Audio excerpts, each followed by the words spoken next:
ಇದೇ ವಾಟರ್ ಫಾಲಿಗೆ ಬಂದಿದ್ದೀವಿ ಈಗ. ನೀರು ಮಾತ್ರ ಹೆಂಗಿದೆ ಅಂದರೆ ಎಷ್ಟು ಕ್ಲಿಯರ್ ಇದೆ ಅಂದರೆ ಭಾರಿ ಕ್ಲಿಯರ್ ಇದೆ.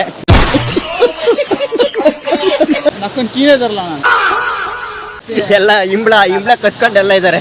ನೋಡೋಣ 4 ದಿನ ಆದ್ ನೀವು ಸ್ನಾನ ಮಾಡಿದೆ.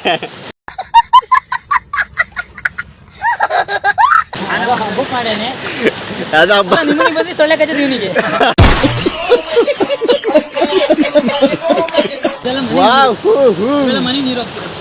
ಪ್ಲೇಸ್ ಮಾತ್ರ ಸೈಕ್ ಇದೆ. ಪ್ಲೇಸ್ ಮಾತ್ರ ಅಲ್ಟಿಯಾಗಿದೆ. ಫಾಲ್ಸ್ ಮಾತ್ರ ಕ್ರೇಜ್ ಆಗಿದೆ ಈಗ, ಸಖತ್ತಾಗಿದೆ. ಎಲ್ಲರೂ ಕೆಳಗೆ ಇಳಿದ್ರು, ನಮ್ಮ ಸುಬ್ಬನ್ ಹೆಂಗೆ ಕೆಳಗೆ ಇಳಿಸೋದಂತ ಗೊತ್ತಾಗ್ತಾ ಇಲ್ಲ ಈಗ.